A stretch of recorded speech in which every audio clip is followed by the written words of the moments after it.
If this is the entire turnout for today, it's going to be really weird.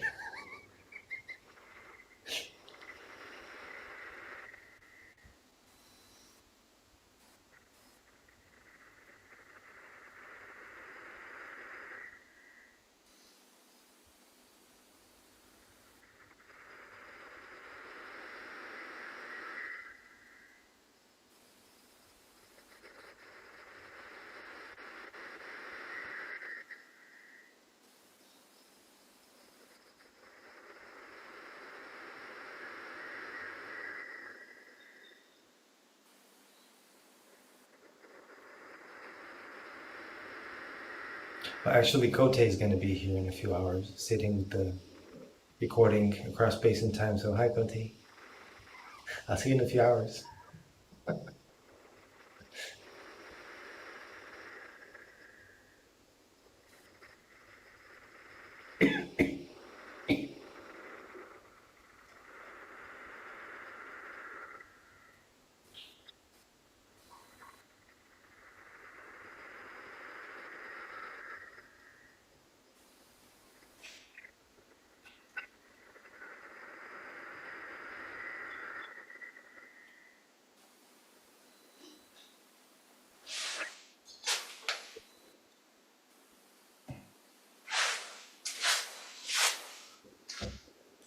Hello, hello.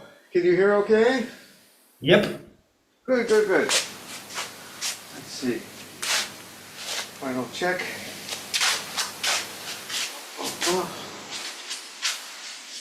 Okay. All right. Let's do this thing.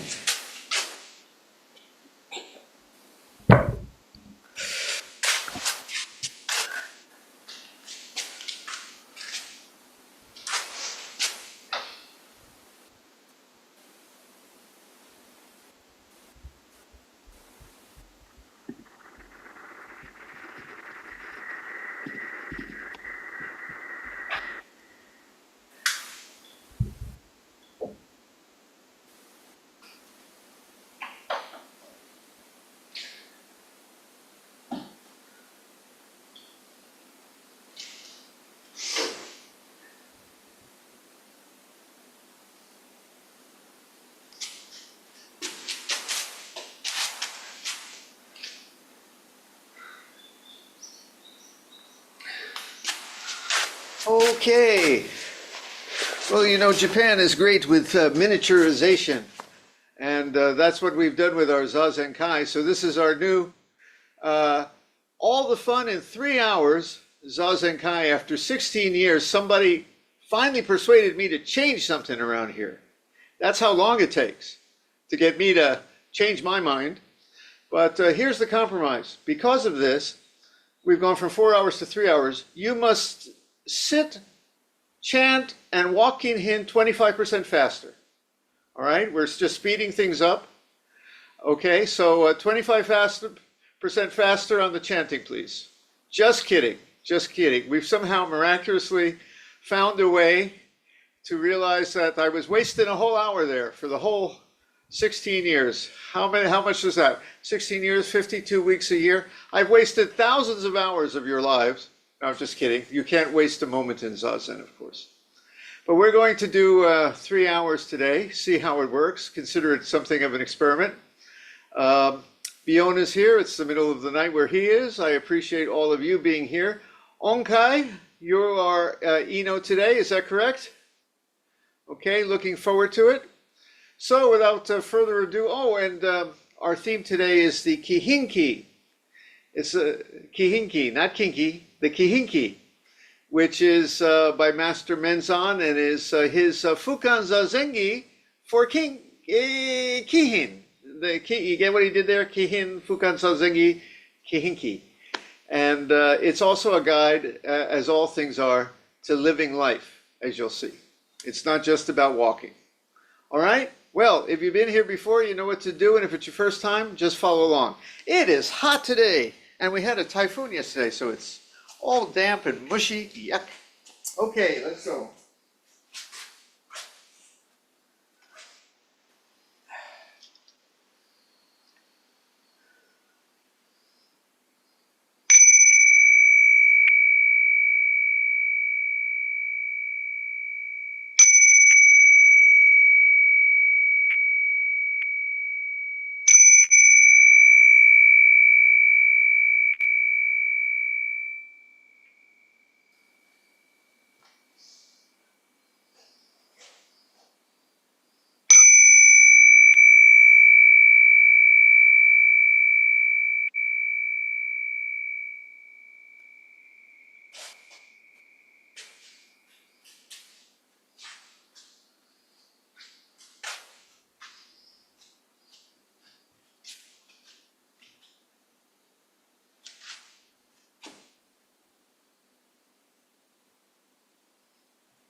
Maka Hanya Haramita Shingyo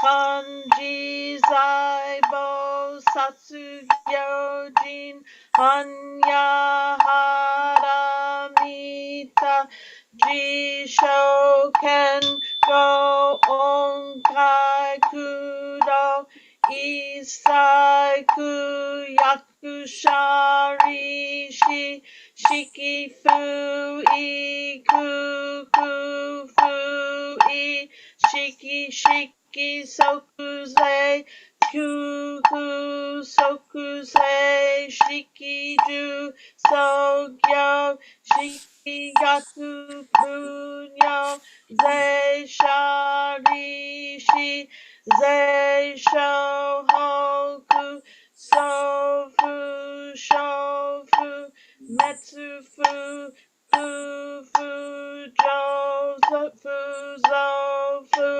Genze Koku Jumu Shikimu Jusogyo Shikimu Genibi Zeishini Mushiki Shokomu Sokukomu Genkai Naishimu Ishiki Kaimu Mumyo Yakumu Mumyo Jinai Shimu Roshi Yakumu Roshi Jinmu Kushu Metsuto Muchi Yakumu Tokui Musho Toko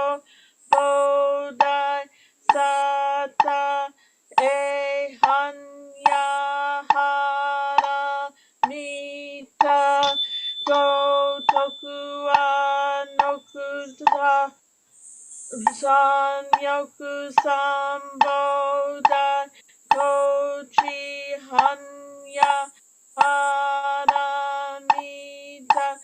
Zeidai Jinshu Zeidai Myoshu Zeimu Joshu Zeimu Todoshu Nojo Isai Kushin Jitsu Fukoko Setsu Hanya Hara Mita Shusoku Setsu Shu Watsu Gyate Gyate Hara Gyate Hara So Gyate Boji Soaka Hanya Shingyo.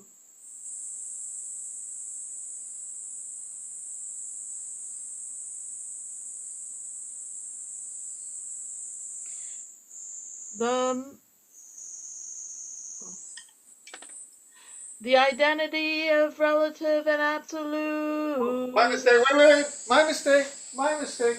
I thought we were cutting 25% off of everything today. I forgot this part. Oh. Wait a second. I forgot what day it is. Ignore this, please.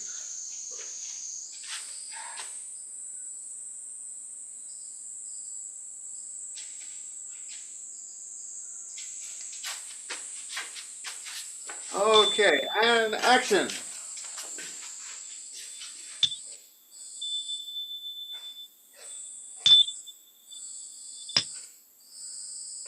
The identity of relative and absolute.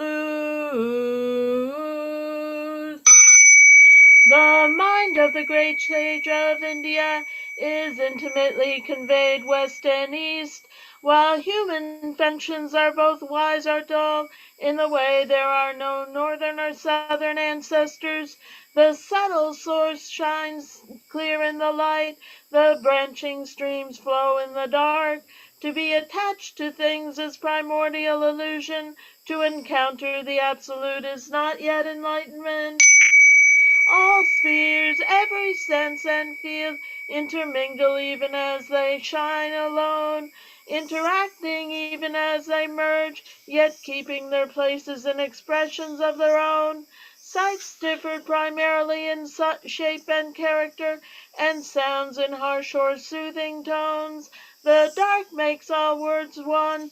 The brightness distinguishes good and bad phrases. The four elements return to their true nature as a child turns to its mother. Fire is hot, water is wet, wind moves and the earth is dense. Eye and form, ear and sound, nose and smell, tongue and taste, the sweet and sour, each independent of the other, like leaves that come from the same root. And though leaves and root must go back to the source, both root and leaves have their own uses. Light is also darkness, but do not think of it as darkness. Darkness is light, do not see it as light. Light and dark are not one, not two, like the foot before and the foot behind in walking. Each thing has its own being, which is not different from its place and function. The relative fits the absolute as a box and its lid. The absolute meets the relative like two arrow points that touch in midair. Hearing this, simply perceive what is, make no criterion. If you do not see the way, you do not see it even as you walk upon it. Walking forward in the way, you draw no nearer, progress no farther. One who fails to see this truth is mountains and rivers away. Listen, those who would perceive this subtle matter. Live well your time by night and day.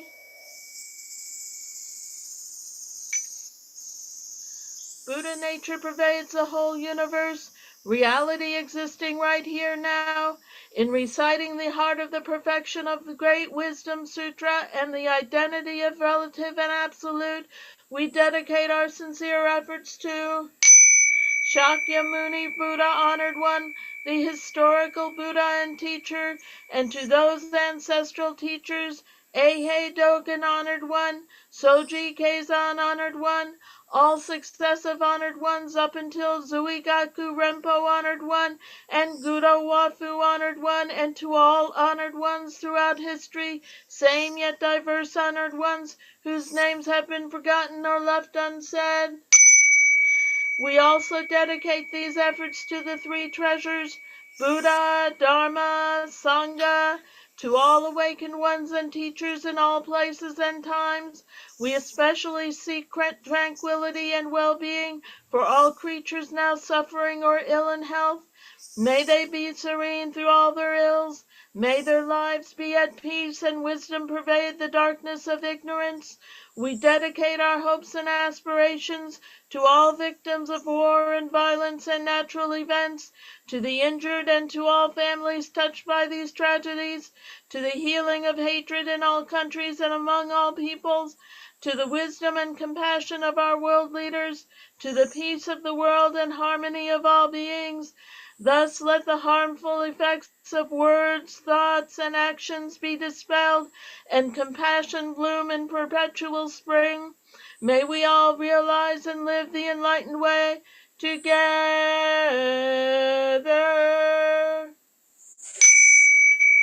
All Buddhas throughout space and time. All Bodhisattvas, Mahasattvas, Maha, Prajna, Paramita.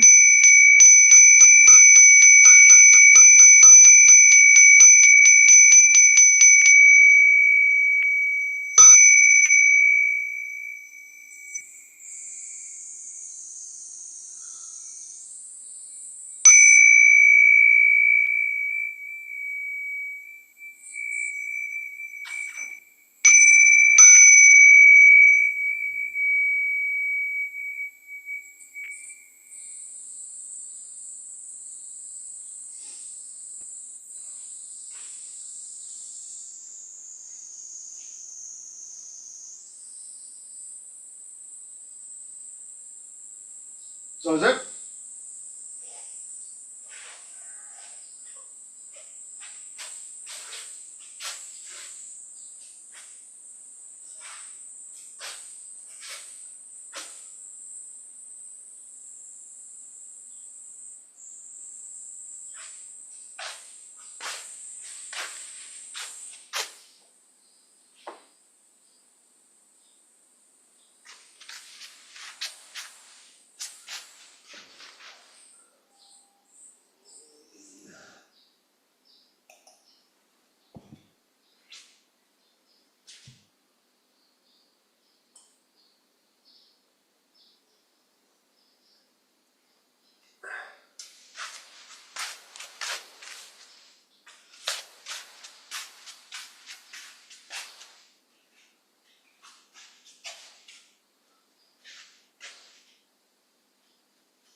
Kinhin.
Zazen?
Kinhin.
Oh.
We will have a talk followed by Zazen.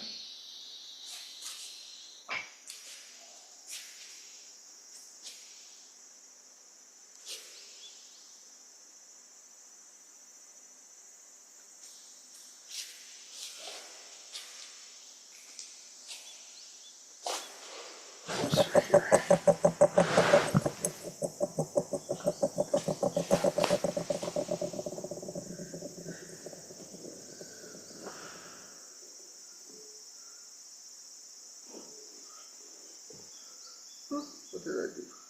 Okay.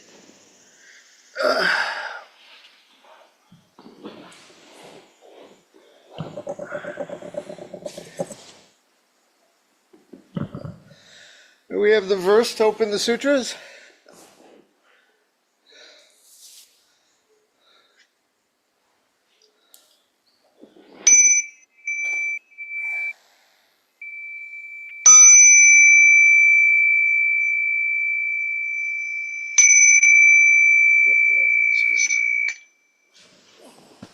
The Dharma, incomparably profound and infinitely subtle, is always encountered but rarely perceived.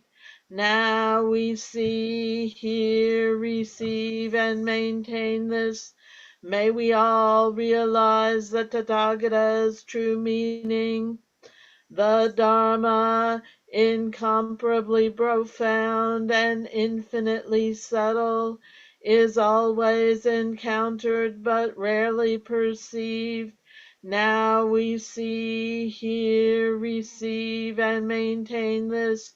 May we all realize the Tathagata's true meaning. The Dharma, incomparably profound and infinitely subtle, is always encountered but rarely perceived. Now we see, hear, receive, and maintain this. May we all realize the Tathagata's true meaning. Lovely. Well, today we're going to look at Master Menzan's instructions for how to walk Kinhin in our Zendo. But these are also instructions for how to walk through life. And I hope you find them very rich. While you're listening, you can engage in any of the 4 traditional postures. Sitting, zazen, reclining if you need, standing, or even walking kinhin would be very appropriate as you're listening. This guide by Master Menzan was made only about 250 years ago. And one would think that kinhin is something very ancient. But in fact, in our tradition, what we discover is that even Zen traditions, ancient traditions, are always changing. And in fact, sorry to break it to you, Kinhin may be a fairly recent thing. Now, not recent by our American standards, for our Americans, because it's 250 years ago, that's about the whole history of America. But for our European friends, only 250 years ago. And for our ancient friends who think in thousands of years, this is a fairly recent innovation. Why? Well, it was felt that there was a need to do some walking and between sitting, just for the same reason we do. And it seems there may not have been a formal tradition for how to do Kinhin. But we like to always connect things to our roots. So Master Menzan did just that. Now it seems that Master Dogen did speak of some kind of walking in the Zendo. Mostly his instructions were quite practical. This is how you walk with decorum when you leave or enter. This is how you walk with decorum when you go to the restroom. Yes, even monks hundreds of years ago had to do that too. And Menzan thought, well, we should maybe make that a little formal. But I can't just say that I'm inventing this. I have to connect it back to all these traditions. It's a little bit like me, you know, I ordain a robot or something, and I say, well, okay, I'm ordaining a robot, but guys, this connects to something 500 or 1,000 years ago. I'm not, you know, just making this up. I do that. I say, you know, oh, we used to ordain mountains. Now I'm ordaining a robot. You see, there's a long tradition of that kind of thing. We used to ordain statues, for example. We feel a compulsion to do that. We want to connect with our traditions. In fact, walking in the Zendo was not just rushing around. It was always walking with decorum, with the poise and balance of Zazen in motion, you see. So it's kind of, it is something traditional, but also Menzan thought we have to make the rules. And what we're going to see here when I read these rules is that even Menzan's rules have changed. For example, it seems they walked up and down on a veranda. I have a veranda right here in front of me, in front of the Zendo, a covered veranda. And we could go up to the right and back to the left and up to the right. And I think that's what probably they meant to do here. But then someone said, guys, you know, it rains, it gets cold out there. Maybe we should stay indoors.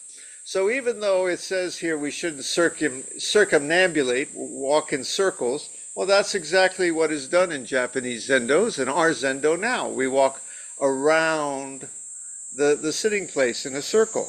So even here, you see that this is not quite what Master Menzan preached. Does that mean that we're breaking the rules? No, we're adapting them. They're a vibrant, flowering thing, you see. We honor the traditions, even as the traditions have to change in some ways. We have a digital Zendo here. We have to adapt some things for that reason. We're adapting to languages and our health and bodily needs. If you can't walk Kinhin, by the way, you're going to see that it's perfectly fine to do Kinhin in the heart. It's not a matter of necessarily walking with legs. Sometimes our legs won't carry us, and that's fine too. Our heart will carry us anywhere. So let's just read very quickly. You'll see Master Menzan was also a little upset. The Chinese Obaku monks had recently come, you know, bringing their exotic ways. I posted a video of my adventures in China at a session now about, over 12 years ago. But you'll see many of the things he was talking about are there. They're running around in a big circle and they're flapping their sleeves everywhere. Master Menzan, I didn't include this here. He refers to that as flapping your sleeves like a cheap geisha. I didn't include that phrase here. He actually used a little pejorative, not quite particularly great, but he didn't like this running around and flapping your sleeves, as you'll see. So here, let me read what Master Menzan said. Master Menzan was one of the great revivalists of Dogen.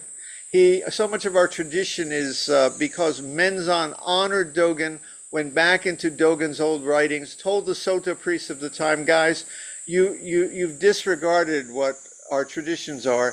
He dug into the old writings, you see. He looked for precedent, and he revitalized Soto Zen. So Menzan was not just a guy making trouble. Menzan was a guy truly trying to find our roots. And this, you'll hear what he says here. The Buddha said in the Lotus Sutra, first I sit in the practice place. This next place should be something like sitting, contemplating under the tree, but that's a terrible translation. First I sit in the practice place, sitting under the tree, and then do Kinhin. This is definitely the origin of Kinhin, as a part of seated Zazen. Bodhidharma did Kinhin at the foot of Mount Sung when he was in his cave. I mean, we say he sat there for 9 years, but guys, I assume he had to get up. He had to have lunch, you know? The mailman was there. He had to see what was in the mailbox, okay? Had to go to the bathroom too, like the rest of us, you know? So even he had to walk. This way of Kinhin was passed down from the time of Tian Tongju Ching, Dogen's teacher, to our first ancestor, Dogen Zenji, face to face, nearly 500 years ago. But the standards of our house have collapsed. We've forgotten how to do these things, he says, and I'm trying to revive them. And so I searched widely in the ancient traces. Okay. In the Hokkyoki and Bendoho writings of Dogen, it is taught that the way of Kinhin that is to be wished for is to clasp both hands in front of the chest. And now we get into this thing. Isshu, Sashu. Isshu. No. I don't know what you're doing. You're doing an underneath thing there, Bjorn. That's a no-shu. No. Isshu is this fist and the other fist, but held sideways. I posted pictures, right? And we tend to do shashu, which is turned forward, right? Little word on that. The Rinzai folks, I believe, they generally are more of an issue type of thing. Here, you'll hear he says, issue, sashu, you do you. He said, well, oh, that's cute. Issue, sashu, you do you, he says here. But interesting enough, Kodo Sawaki, who was Nishijima Roshi's first teacher, and their lineage, they're issue folks. And Okamura Roshi, who's also from Antai-ji, and Kodo Sawaki's line, they're issue folks. And I asked Nishijima Roshi, we're Sashu folks, but Kodo Sawaki was Nishijima's first teacher, and Nishijima Roshi basically said, we're issue, the Sashu. And never really explained it to me, but he just adopted the Sashu, which is the mainstream Soto way. Okay? You see, there are already differences within Soto Zen. Isshu folks, Sashu folks. Of course, we Sashu folks, right? We're the best. Okay. All right. So, the way of Kinhin that is wished for is to clasp both hands in front of the chest, putting them inside the sleeves. I don't know what that means, putting inside. I guess the big sleeves actually would rest, yes, like Bion's doing. The sleeves would cover the hands like a muffler, I guess. All right. We don't tend to do that so much anymore, especially on a hot day like this. In the winter, I do sometimes. Not letting the sleeves fall down near the feet to the right and left, like those obaku folks with their flapping sleeves. You kids, get off my lawn. He's in a little bit. Okay? Whether with hands in issue or sashu, you see, he says you can do either. All are done in the same way with the hands at the chest. To have them lower at the waist is not correct. When you do Kinhin, cover the left hand, fold the thumb into the palm, that's what we do, and with the remaining 4 fingers, grasp the thumb inside, wrapping the, right? Almost like a fist with the thumb inside, but a non-violent fist, of course. And fold the thumb into the palm. With the remaining 4 fingers, grasp the thumb, making a fist. Next, cover it with the right hand, grasping the left arm. I'm not sure what that means, but just putting the right hand over the left fist. This is the correct way. Okay? And then he says something very interesting. The truth of this hand position, mudra, is an oral transmission. What does that mean? That means, guys, there's something so secret about it that don't even want to write it down here. Okay? Let me mention, by the way, what I have here is not really a translation of Menzon, because Menzon had 2 writings on this. The Kinhinki, which means the way of Kinhin, and the Kihinki Mongi, which means the commentary on the way of Kinhin. And it's kind of a mess, so I kind of put them both together here. So one sentence might be the Kihinki, the next section is from the Monge, and where it matches, I put them together. So please know I reorganize things here a little bit. It's not the kinky, but it is a little hinky, as I like to say. Hinky means it's a little messy or a little doubtful. But anyway, there's a secret oral transmission. What is that? It's so secret, he's not even going to write it here. But guys, it's your lucky day. I'm going to share it with you. Lean in though. Look around. No one's listening, right? Nobody's listening. Can you hear? You hear okay? Okay. This is probably what it means. Now, the first thing is, this also may vary from lineage to lineage because the teacher gives the secret meaning, which means what the teacher believes is the secret meaning, which may not be the other guy's secret meaning. Okay, I'm telling you this because it's an esoteric thing. And the other thing what we tend to do in these esoteric teachings is we tend to take our traditional teachings and find meaning in the action. Okay? So I'm a little bit supposing what the secret meaning is. And I think as an educated guess, I'm probably 90% right, I'm sure, something like this. Nishijima Roshi did not convey this to me. If you ask Nishijima Roshi, what's the secret teaching? Why do you put your hands like that? He would say something like, well, you got to do something with your hands. What, are you going to keep them in your pockets? You know, but here's probably the secret meaning. Okay, get close, get close. Okay, this hand represents the absolute, the unity of all things. You see, it comes together, and the one disappears. And this hand with the 5 fingers, this hand with the 5 fingers, is the world of the relative, all the individual separate things. And they become one, you see. Okay? There you go. There's your secret meaning. And if you want to get fancier, you know, these guys, they had a lot of time on their hands. You can always get fancy, like, oh, the 5 fingers represent the 5 colors of Buddha. And the, 5 manifestations of this or that. You can do all that. But basically, I'm sure the idea was something like, this is the absolute in the wholeness. And this is the relative of all the separate things. And they come together. Okay, if I find anyone snitches that to the outside world, I will have to come and, okay? Shh, it's our secret. All right, now let's get back to Master Menzan. When walking properly, this is exactly what we do. Use breath as the measure. A half step is taken in the time of one breath, in and out. Look directly 1 fathom, 6 or 7 feet ahead. For our European friends, I have no idea what is that, 1.5 meters, something. Do not look around right and left or gaze up and down.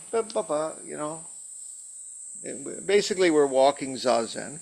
Do not look at your feet. Move without bending over or looking up. You saw when I put my experience in China, when they started running about a minute in, you see they're really hunched over. I don't know why they do that. They're really running like a tight end in a football game. They're running all hunched over with their sleeves flapping. It's disgusting, just disgusting. And do not move your chest and shoulders. Have them upright, nice. Don't drag your slippers. You can hear that bad Kinhin, the guy behind you. Many a fight in a Zendo has started with, will you quiet down those slippers? You got road rage. I watch on the YouTube all these road rage videos coming in. I'm sure there's such a thing. Kinhin rage. You're tailgating. Get back. Like that. So don't make noise with your slippers. It's very disturbing. Now, okay, you must turn to the right, not the left. There could be a sacred meaning. The universe in Asia is said to circulate. That's the auspicious direction. We always circumambulate to the right. But the other practical reason is simple traffic rules. If half of them are turning to the right, the other half to the left, you're going to get like your Kinhin traffic jam. You're going to get your Kinhin fender benders here. When you begin to walk, the right foot is first. This is true. When you begin Kinhin, it's traditional. You begin, your first step is with the right foot. And I always do that. Who does that when they do Kinhin? Make sure their first step is with the right foot. Raise your hand.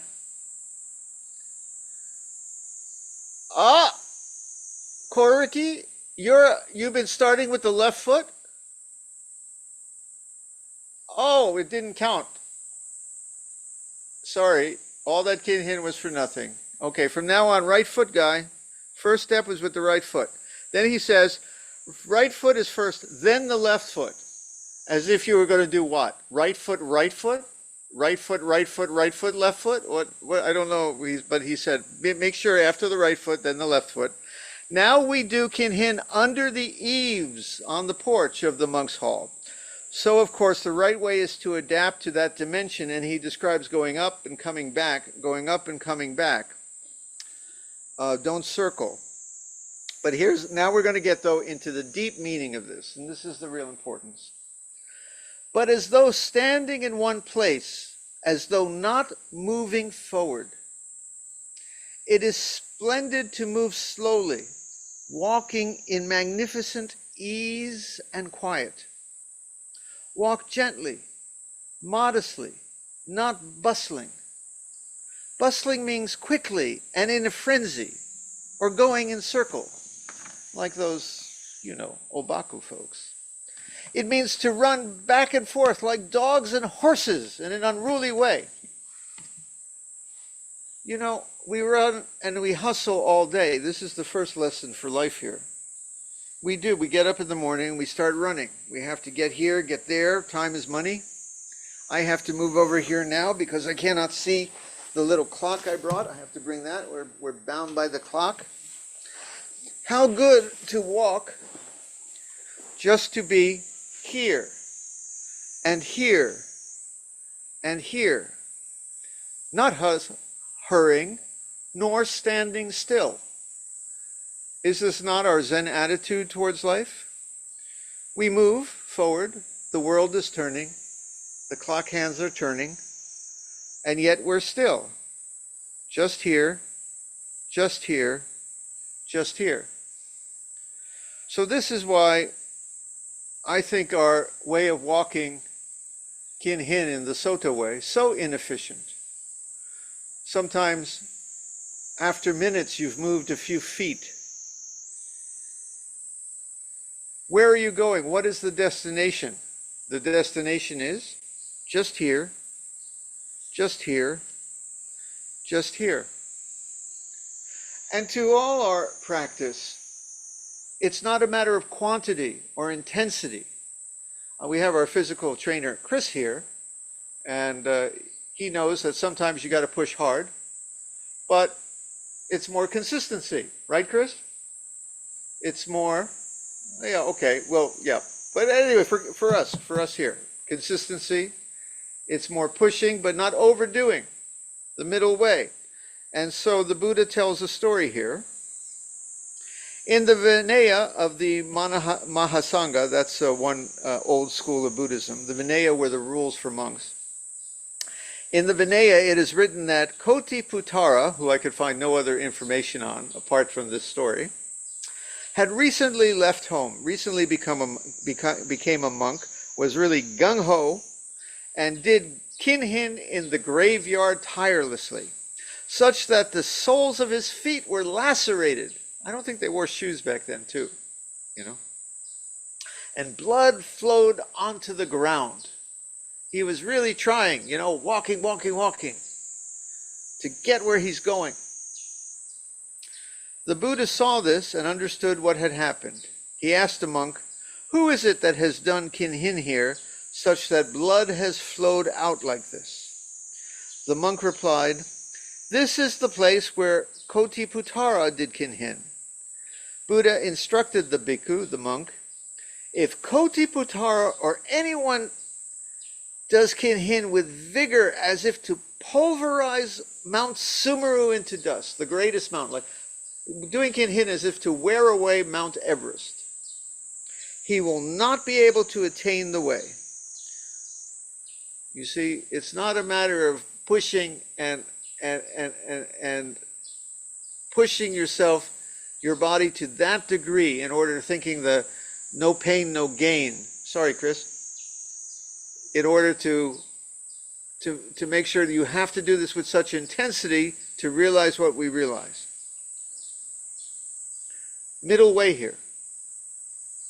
The heart at ease, even as we keep going forward.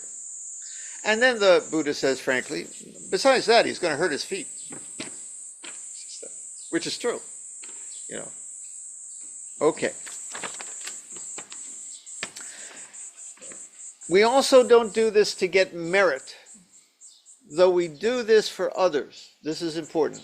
Merit means we're trying to get something from it. Oh, if I do circumambulations enough, the gods will look favorably, the gods and Buddhas will look favorably upon me, and I will get a good rebirth, business success, and good health, like that.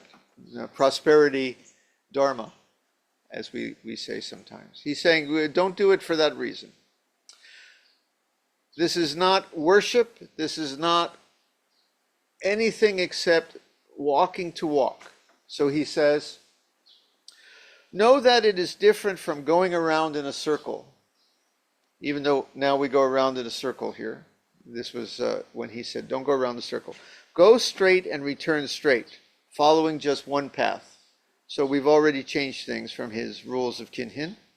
Chris, if you came a little late, we're reading Menzan's rules of Kinhin, which explains the ancient tradition of Kinhin, but really was something developed only 2.5 centuries ago. So not that ancient, but going around, such as circumambulating sacred persons and sites, are originally meant to revere and respect the three treasures. When you open the suttas, you also hear the person came up to greet the Buddha or any revered person, so walked around him, 3 times, and then sat respectfully in front of him. Or when you have a stupa, the pagoda where we keep sacred ashes of the Buddha or an old sutra, they also circumambulate around that. Even some of our Zen ceremonies, you see, we walk around to respectfully. During Jukai ceremony, there's a time where the Jukai recipient sits and all of us walk around him. So we do this. It's an old ancient tradition to circumambulate. When I was in India, I saw the Hindus do this a lot for their teacher. They greet their teacher, just the school teacher, and walk around to be respectful. Going around originally meant to revere and respect the three treasures, Buddha, Dharma, Sangha. It is for making merit, and basically one desires to show respect. Kinhin, on the other hand, means to extinguish tension and to loosen up. It is to relax all goals, which nourishes the body. It is like the warp of the cloth. He explains here that it's kind of like weaving a cloth on a loom. And our Kinhin, in these days, going back and forth, is kind of just weaving our way through the world, weaving our way through life. That's the sense of the kanji, the Chinese characters here, going in the way of the warp, of weaving. This is why it is called Kinhin, going and returning, like the shuttle of a loom, I think is what he's saying. Just as the bright wisdom enlightens without dependence on conditions. The various conditions, all of life, all the world becomes bright. Okay, finally I got to the main event here. He's discussed the mechanics, and now he's gotten a little into the spirit of thing. Do it goallessly. Do it, in a sense, the middle way. Don't overdo, do to extremes. But now he's talking about what this truly means and should be experienced as. It's basically the same thing, if you were here a couple of weeks ago, I spoke of traveling through space without a rocket. Learning to transcend time. It's the same. Listen to what he says here.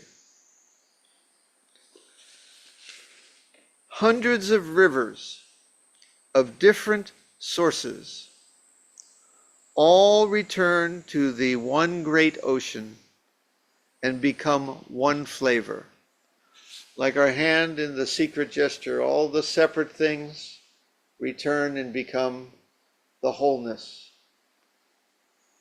All the separate rivers, cause and effect, the separate things come into the ocean and are just the ocean. These are my words, of course I'm adding to his. And each and every drop completely penetrates throughout the great ocean. In our Mahayana way of seeing things, it's not that every drop just loses itself in the ocean and vanishes. It's that the entire ocean is embodied and brought to life and fully contained as every drop. Every drop, shall we say, contains and is and flows as the whole ocean, as if you could put the whole ocean in there. When I was a kid, there was a now non-politically correct book called The Five Chinese Brothers. Anyone remember that book? These five Chinese brothers, they could, one of them knew how to swallow the whole ocean in his cheeks. No, I just showed my age. Even nobody remembers this book. I loved that book as a kid. Totally incorrect, politically incorrect now. You can't read it. But it's kind of the same thing. The whole ocean is contained in as thoroughly is every drop. You are, by the way, one drop of the ocean, my friend. This is how expansively broad it is. It is every step in Kinhin. Every step in Kinhin contains the whole ocean. It is the whole ocean. Be unmoved by the 8 things buffering the human being. Hey, put aside all your judgments, put aside all your problems, put aside all your desires. These are the 8 things. The 8 things are, today I spilled my coffee here. I messed up the ceremony. These are all the 8 things. All the stuff in life, okay, that happens. Put that aside. It's all swept into every step of Zen, of Kinhin. Be unmoved by the 8 things buffeting, pounding, buffeting the human being. Things like, forget about profit and loss. Forget about praise and slander. Forget about fame and infamy. Even forget about pain and pleasure. This is the radical equanimity of Zazen I always talk about. It's just the same in Kinhin, which is just moving Zazen.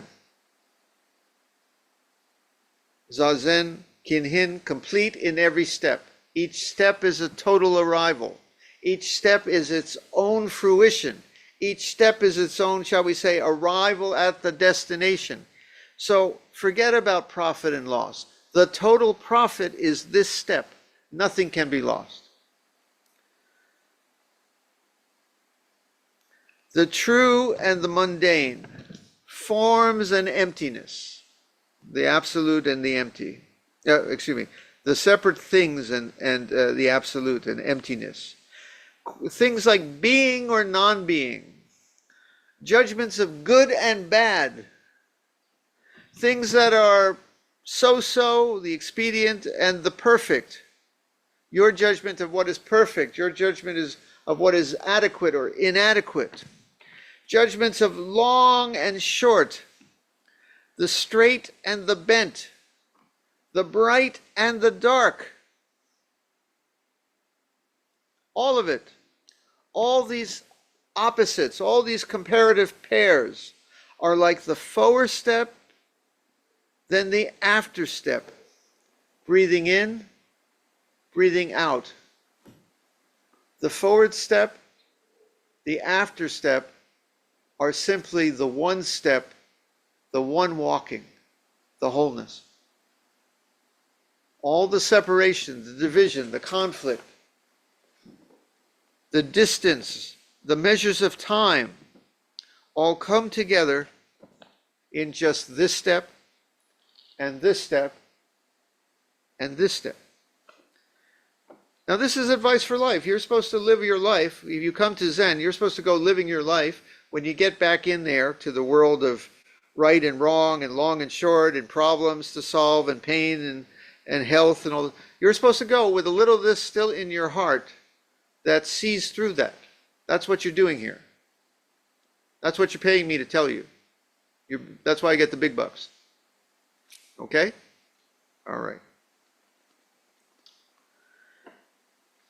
All pairs come together in the forward step, the after step, breathing in and breathing out, all come together in the one thing.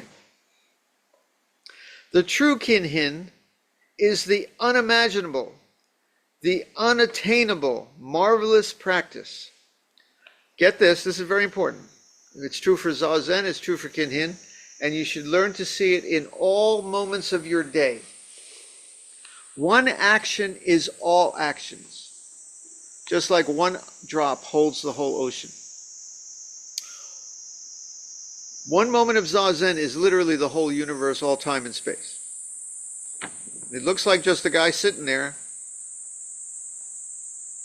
but I'm telling you, it's the whole universe, all time and space. And you just have to learn to, in your own heart and mind, come to see it like that.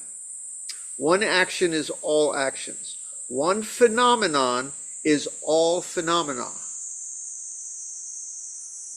That's why the Zen monks have all holding up one finger. They didn't just mean, I'm number one, or all things are one. All things are one is getting close to it. Literally meant, on the tip of my finger there is the whole universe. On the tip of my finger there is the whole universe. There is not a single phenomenon, nor a single action, nor a single moment of time, nor a single creature or being. Neither are there all phenomena nor all actions. There are the separate things, and all vanish into the wholeness, but yet all come back and are revivified as the wholeness itself, in and as each thing, including you and your life, and everything going on in your life. Even the welcome and unwelcome things.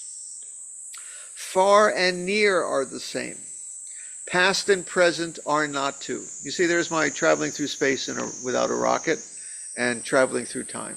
See, I didn't lie to you. There it is. The great and the small merge. Every single step is the planets going around the stars, is the billions of years. Seishin's reading my book now about the billions of years. So the billions of years are in every word on every page, in every letter of every drop of ink, like that. It's all things, the great and the small merge. This is the teaching of the freedom of movement and stillness, which defers to no other teaching. Every step has no other place to go. Like that. Okay, let me get to the end here, because we're on our new schedule here. I promised Bjorn I must finish on time. So, you must not fail to know that if you... by the way, and he also says, there are practical purposes here. There are practical purposes. It's good to walk. Walking is good for our health. He says that.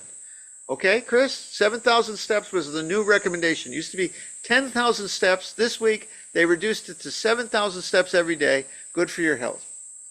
I posted that. 1,000 steps? One step. That's very Zen. One step is good for your health here. One step transcends all life and death. But here it is. You must not fail to know that if you vigorously work on this, it will greatly benefit your physical constitution and bring your practice to fulfillment. Even though there's nothing to gain, hey, walking's good for you, especially you've been sitting all day. The Sutra of Verses says, as explained by the Buddha in the sutras, those who do Kinhin will obtain 5 virtues. These are endurance for long walks, increase in strength, food is naturally digested. The 4th is having no sickness. I guess sleeping better would also be in there. 5th, the person who does Kinhin enters samadhi. The samadhi here, though, he says again, is not necessarily a deep, deep concentration state. It's more this experience of wholeness. So you have the worldly benefits. Walking is good for you, he says it, but also it helps us realize something. Of these 5, the first 4 are worldly virtues that preserve and nurture the bodily form. They're good for the body. The last one is a virtue for those leaving this world, those who practitioners like us. It brings to fulfillment the Dharma body. And then he has a quote, just breathing out without being entangled with objects. In Zazen, we don't get caught up in thoughts. We don't get caught up in our emotions. We let them drift by. We let them be. Without being entangled, without breathing in, without dwelling in the world of appearances, without being entangled, without dwelling, without pursuing conditions, letting our mind chase after things, like we do. Not abiding in dismal emptiness. Don't get lost in the emptiness too, where all things just vanish. Know the wholeness that is this world. The empty mind is bright and self-illuminating, and the power of the mind is not impeded. So samadhi is not a deep, deep concentration where you get lost in emptiness. It's more a clarity, a being disentangled, the equanimity of this practice. The letting the world be, even in it, but you're not completely drowning in it, like that. Kinhin is among the practices of the great vehicle. It is the walking practice, and one naturally takes on this way of practice. The place to do it is where the Buddha way is attained, where you're walking, where you step is where the Buddha way is attained. Why do we do it? For all our practice, not just Kinhin, with the desire to save sentient beings. In India, both lay and clerics often do Kinhin, which he recommends it. You don't have to be a highfalutin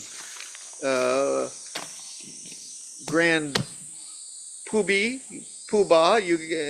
Any of us can do this. Kinhin, recommended to everybody. That's it. There you go. The whole universe. Any questions?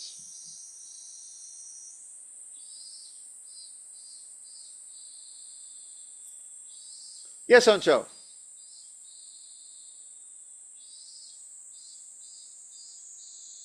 Oh, wait. This thing keeps There we go. going. Now we're good. Okay. Any mention of duration? How long to walk Kinhin for? He doesn't say that. So you can walk in here. We walk for, 5-10 minutes here, just between sittings. You could do it long. You could do whole hikes in the mountain as Kinhin. You could do Kinhin a little faster, as long as you're not flapping your sleeves and running like that. But I think even jogging can be Kinhin, frankly. But the Kinhin we do here, we usually do 5 and 10 minutes. And most of the Zen groups I've been to, it's 5 or 10 minutes. I suppose it applies to all of life as well. If you're going to the store, collecting firewood, all of it. No, because if you're going to go to a store at the pace of Kinhin, they're going to close. You got to get there. Time is money, so we got to go a little faster. But Kinhin is a good lesson during the day that we don't have to hustle and bustle around all the time. I recommend Kinhin actually in our Insta Zazen practice. When you're in the grocery line and there's 5 people in front of you and the person takes out the coupons and starts doing that thing, looking through the change purse, and that's a good moment for kind of waiting in the grocery line Kinhin. Okay.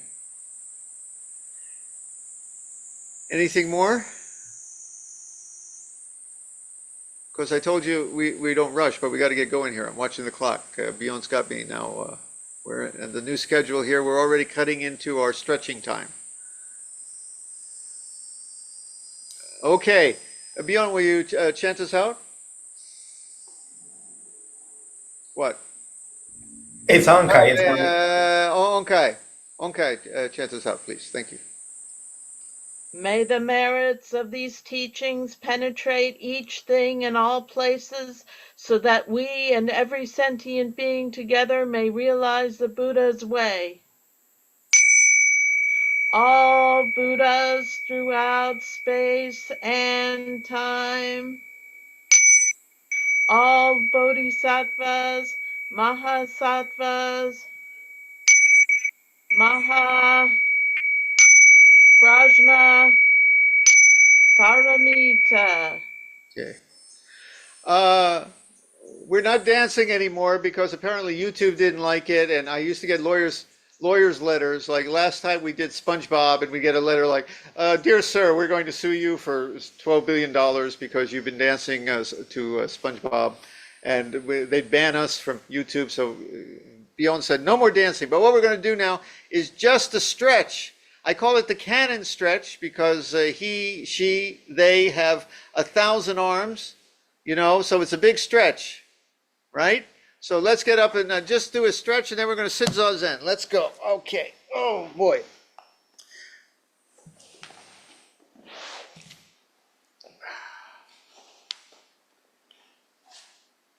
Here we go. Follow Chris. Chris is a professional stretcher here. Let's just follow his example. There we go.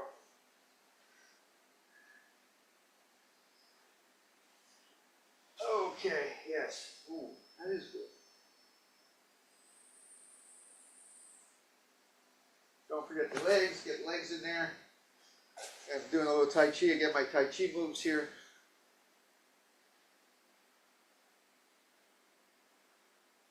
Washi's got me doing a little Tai Chi here. Oh, yeah. There's Chris. Yeah. There. Oh, yep. Doing good. Very good. All right. Zazen. Oh, Zazen this time is going to include, at the end of Zazen, we will be including the metaverses.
We will now recite the metta verses.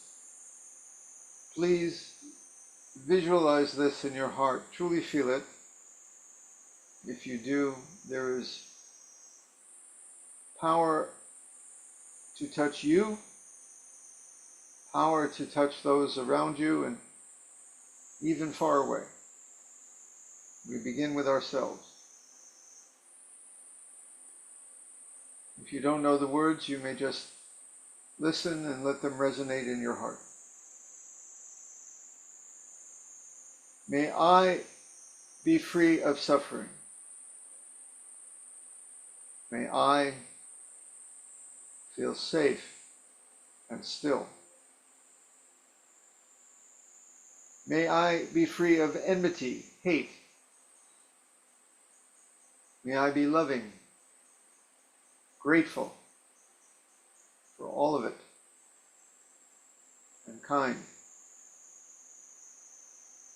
May I be healthy,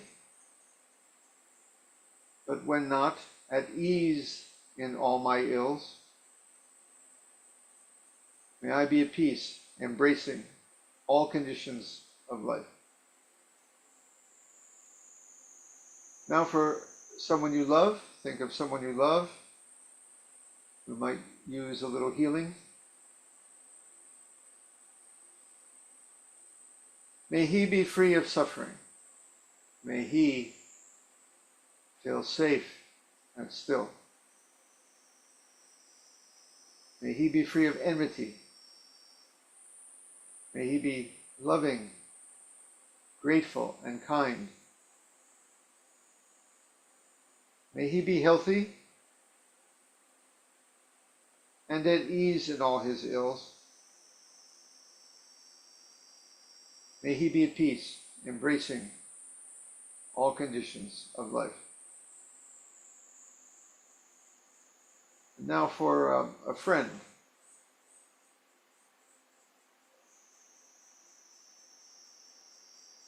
May she be free of suffering. May she feel safe and still. May she be free of enmity.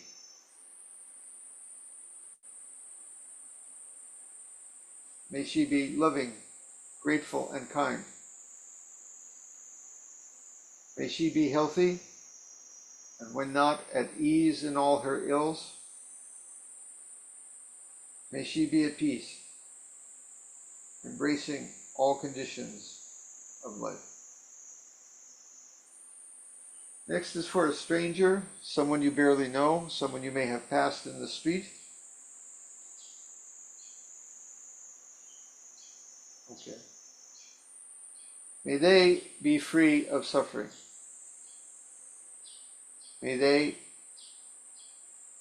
feel safe and still. May they be free of enmity. May they be loving, grateful, and kind. May they be healthy and at ease in all their ills. May they be at peace, embracing all conditions of life. Let's let the crickets sing.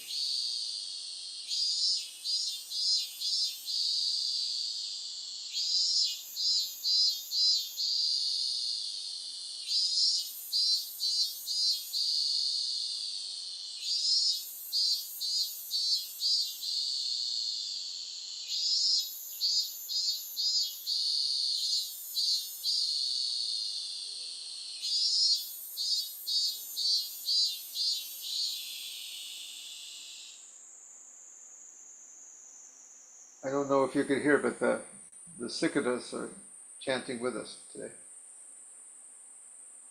Now for the difficult person. This is the hard one for many.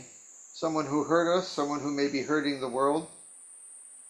We chant with the idea that if they truly knew peace, health in body and mind, they would not do these things, and others like them would not do such things.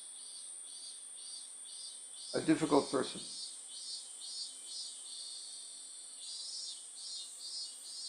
May they be free of suffering. May they feel safe and still because they act out of fear.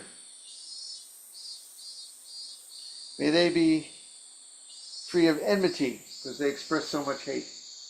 May they be loving, grateful, and kind. May they be healthy in body and mind and at ease in all their ills. May they be at peace so that we all may know peace, embracing all conditions of life. And now we chant for all beings everywhere. Remember, as Master Menzon said, one thing is all things. May we be free of suffering. May we feel safe and still. May we be free of enmity. May we be loving, grateful, and kind. May we be healthy and at ease in all our ills. May we be at peace, embracing all conditions of life.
We will now recite the verse of atonement and the 4 vows.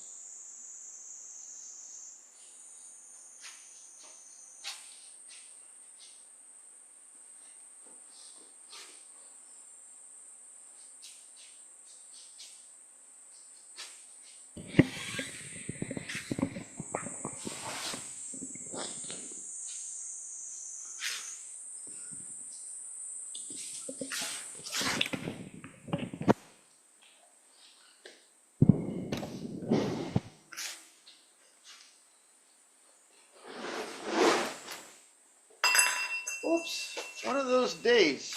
One of those days. I'm not going bring over the coffee, the bell. Okay.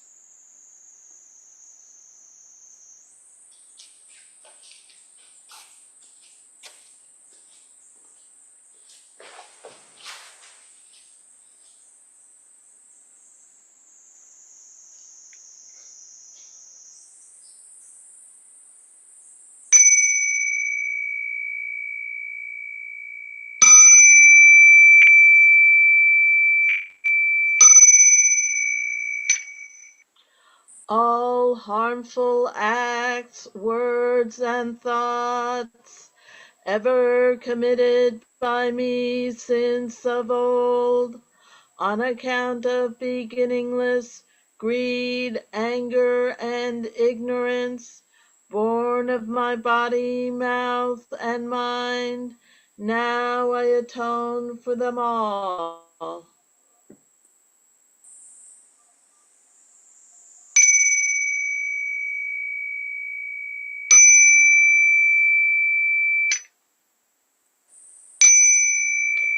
To save all sentient beings, though beings numberless, to transform all delusions, though delusions inexhaustible, to perceive reality, though reality is boundless, to attain the enlightened way, a way non-attainable, to save all sentient beings, though beings numberless, to transform all delusions, though delusions inexhaustible, to perceive reality, though reality is boundless, to attain the enlightened way, a way non-attainable, to save all sentient beings, though beings numberless, to transform all delusions, though delusions inexhaustible, to perceive reality, though reality is boundless, to attain the enlightened way, a way non-attainable.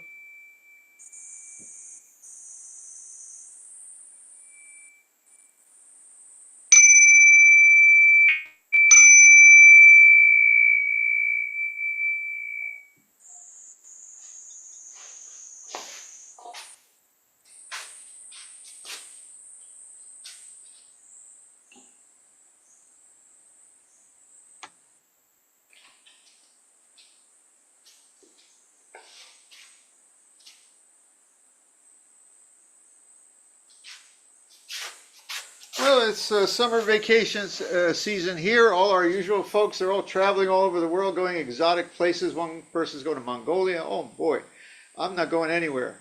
But whether you go someplace or don't, remember just this step, just this step, just this step is the total arrival right this place. No before or after, and just what it is, even as you keep moving forward. Okay? So that's our Zazenkai for today.